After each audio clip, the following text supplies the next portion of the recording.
Welcome back dito sa Ride with Ryan. Today bumisita tayo sa Toyota Marikina para silipin itong Yaris Cross. Tulad pa rin ng dati, full walk around tayo. Interior, exterior at performance. Lahat yan ibibigay ko sa inyo. Contact number, email address at iba pa. Kaya naman samahan mo ako hanggang sa huli. Malay mo, magustuhan mo, di ba? At least may ideya ka na. Kwentuhan lang naman tayo dito. Una sa lahat meron tatlong variant itong Yaris Cross. Una, yung top of the line na hybrid electric. Pangalawa, yung 1.5 na V variant CVT. Pangatlo, yung entry level na G variant CVT. Ito yung mid-level na tinitignan natin ngayon, which is yung non-hybrid. Pag una mong nakita itong Yaris Cross, una mong mapapansin ang bold at confident stance niya. May pagka-compact but aggressive ang design. Ako mismo, pansin ko ang strong presence niya. Para bang meron siyang sindak pag tinitigan mong mabuti. Pagmasdan mo lang. Dito naman banda sa may front grille, hindi masikip tignan at may refined mesh pattern which gives it more premium look comparing sa mga other competitor. At isa pa, gusto ko yung proportion ng buong grille sa harap. Hindi awkward at well balanced. Yung headlights niya, slick ang shape at nice ang integration niya sa grille. Kita mo yung mga sharp edge at focus talaga sa road. May daytime running lights na rin ito na parang nag-frame sa headlights niya. Equip na rin ito ng kanyang front fog lamps na may sensor sa ibabaw which part ng kanyang safety feature. Practical touch na hindi binibigyan ng unnecessary ornament. For me, may appeal si Yaris Cross na hindi siya ordinary lang. Pag tinignan mo yung lower bumper, may accent trim siya na parang nagfe-frame sa buong harapan, which result na nagbibigay ng sporty vibe. May slight air intake accent sa gilid, functional or not, nice ang detail niya para hindi magmukhang flat yung harap. Overall, ang first impression ko dito sa front fascia, sharp but refined, modern pero hindi flashy. May konting family resemblance sa bigger Toyota SUVs like RAV4 pero meron pa rin siyang sariling identity. Meaning to say, just the right mix para sa daily driver that also looks confident on the road. Oh, maliwanag yan ha, tuloy tayo.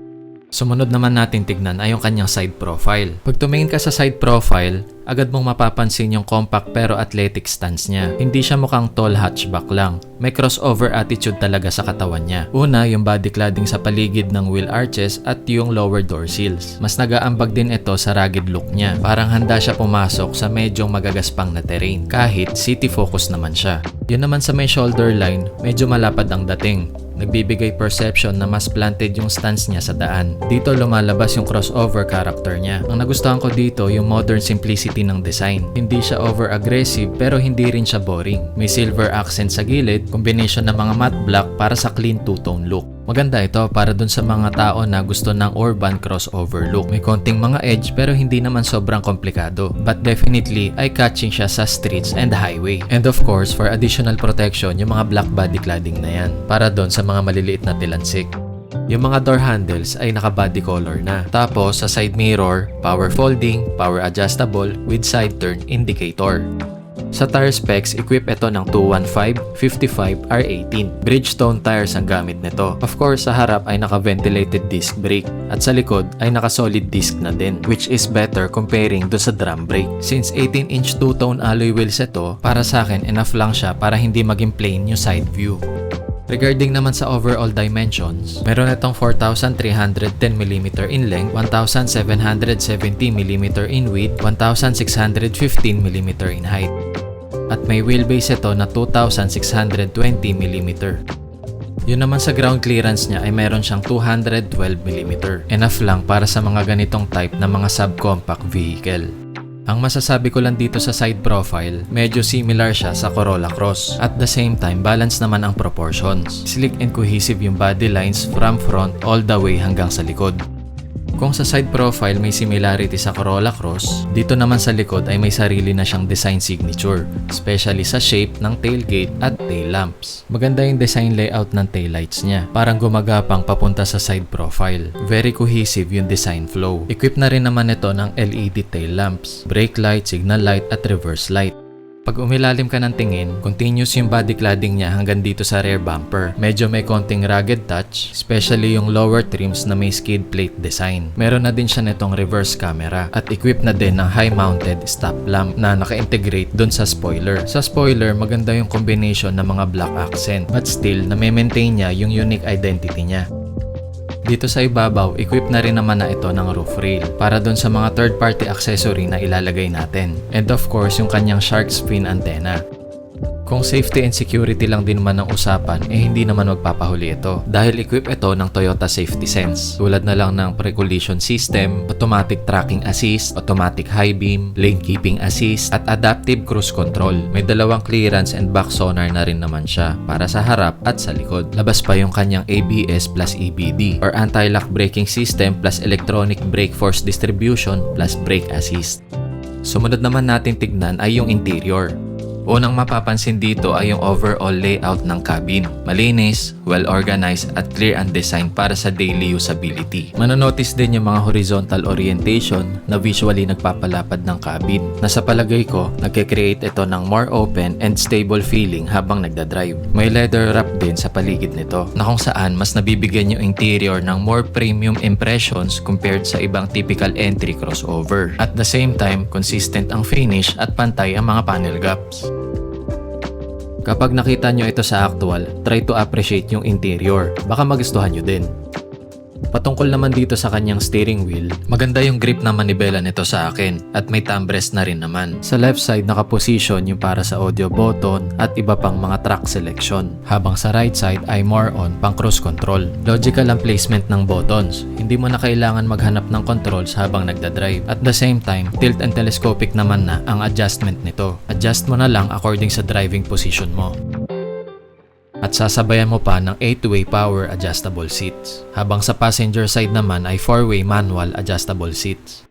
From the driver's perspective, maganda yung tindig ng ride height sa upuan. Mataas at commanding yung seating position, which improve yung forward visibility, especially sa city driving.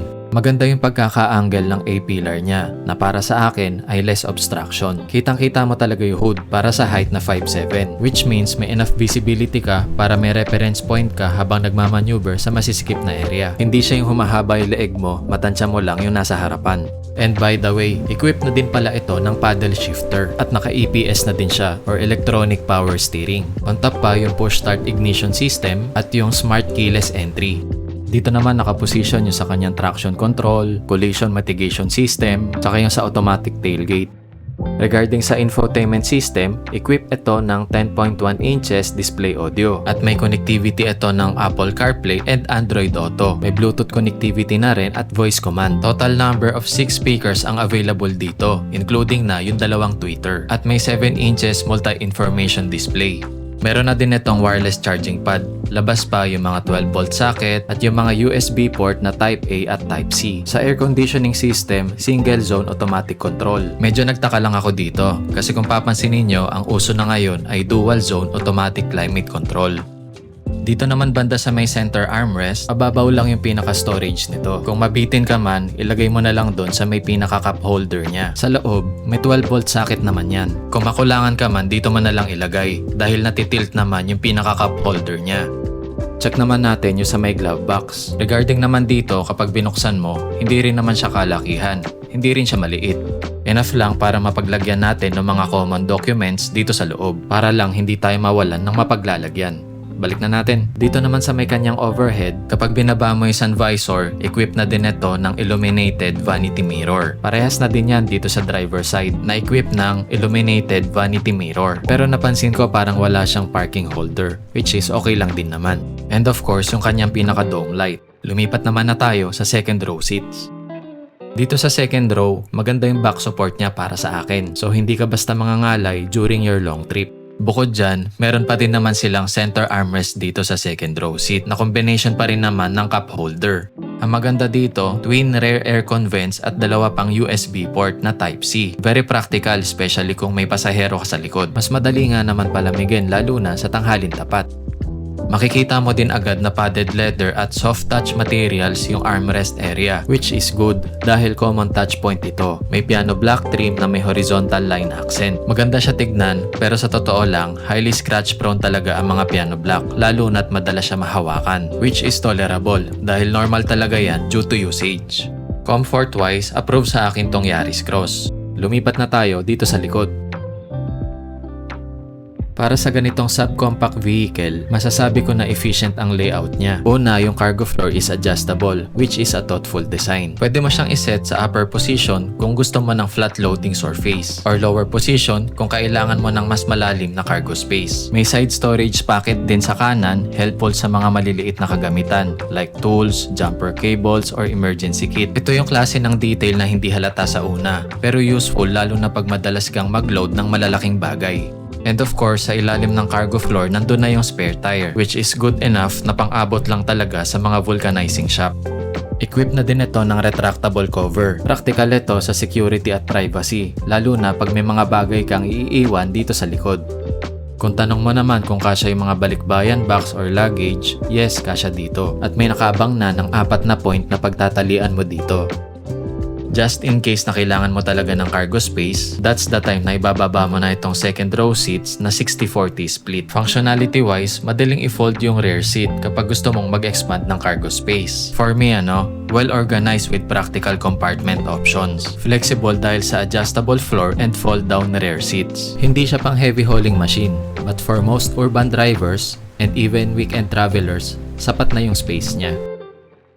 Tuloy tayo, tignan naman natin yung engine specs. By the way, kung interesado kayo dito sa Yaris Cross or sa any Toyota unit, tawagan nyo lang si Dayan Esguera ng Toyota Marikina. I-mention nyo lang yung channel name natin na Ride with Ryan. Tapos yung mga iba pang detalye tulad ng SRP, email address, contact number, nandun lang sa description. Basahin nyo na lang. Kung may gusto kang ipa-review na unit, comment down below at susubukan ko maghanap ng eksaktong variant para sa'yo. Isa itong 2NRVE na may 4-cylinder inline engine, 16-valve dual VVTi, 1.5-liter engine na may cylinder displacement na 1,496cc. May maximum output na 106 PS at 6,000 RPM. May maximum torque na 138 Nm at 4,200 RPM. Isa din itong automatic CVT transmission. Isa itong gasoline engine na may fuel capacity na 42 liters. Wala itong motor generator dahil ito nga yung non-hybrid variant. Ito naman yung SRP na pinag-uusapan natin. Sa palagay ko at this price level, base na rin dun sa mga nakita natin ay sulit naman na. Sa fuel consumption, hindi ko siya talaga na test drive. Pero base sa mga nabasa ko, 9 to 12 km per liter sa city at 15 to 18 km per liter sa highway. Well, magbabago naman lahat yan depende sa traffic condition at driving behavior natin. Mga bagay na mga kinoconsider natin.